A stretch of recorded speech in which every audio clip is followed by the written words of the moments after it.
Bonjour à tous, ici Yakuneko et bienvenue pour la vidéo de la semaine.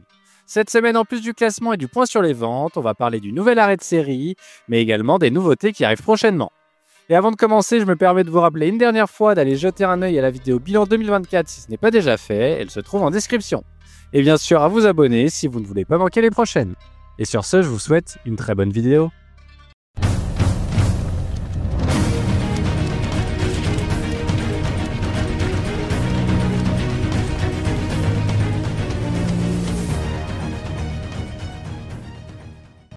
Une nouvelle fois, nous commençons la vidéo avec l'absence d'Hunter x Hunter. À son retour en 2024, nous savions que la sortie de ces chapitres allait être irrégulière, mais ça fait maintenant près de 2 mois qu'il est de nouveau absent dans le magazine.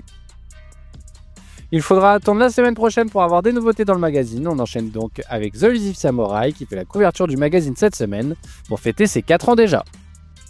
Il réalise un plutôt bon début d'année avec 2 premières places.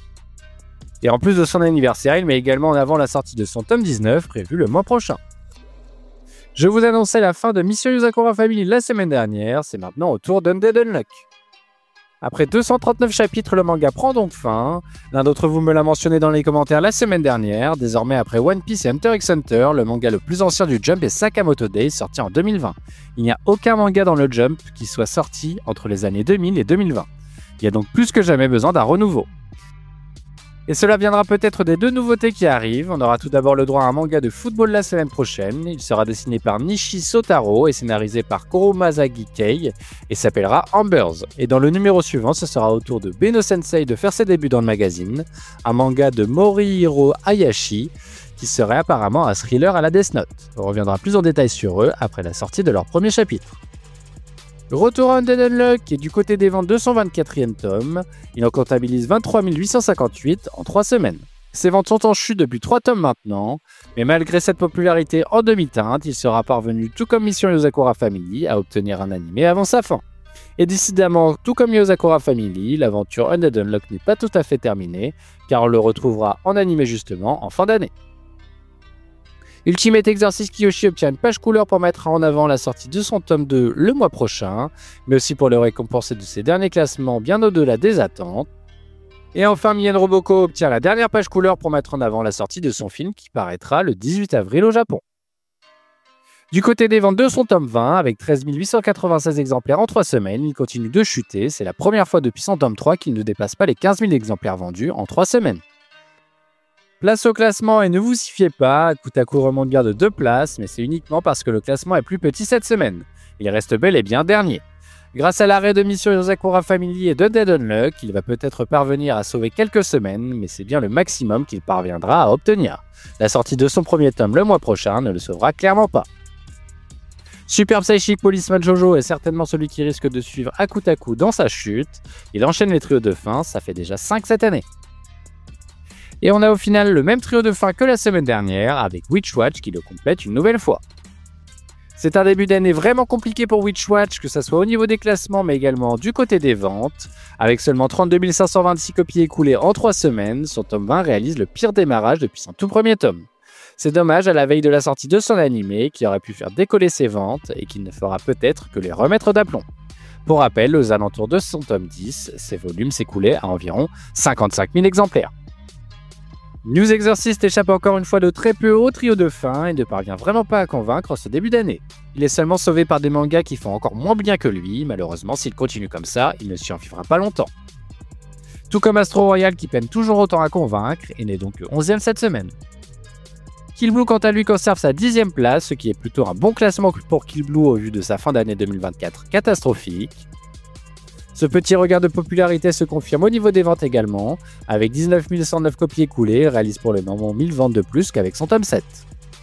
Itchy the Witch ne parvient décidément pas à rester dans le haut du classement, il chute de 6 places cette semaine et n'est donc que 9e.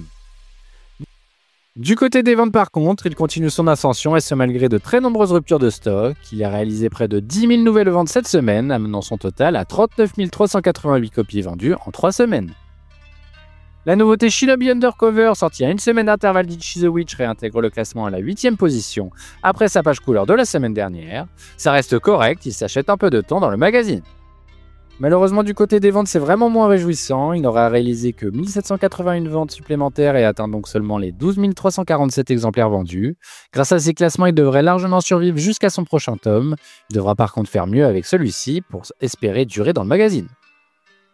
Imaten sort enfin des classements à 2 chiffres. Après de nombreuses semaines dans le bas du classement, il décroche une bonne 7e place. Au niveau des ventes, avec 13 365 copies écoulées en 3 semaines, il fait exactement les mêmes chiffres qu'avec son premier tome. Ça reste assez faible, mais tout comme avec Shinobi Undercover, il reste bien au-dessus d'autres mangas dans le magazine et a donc un peu plus de temps pour inverser la tendance.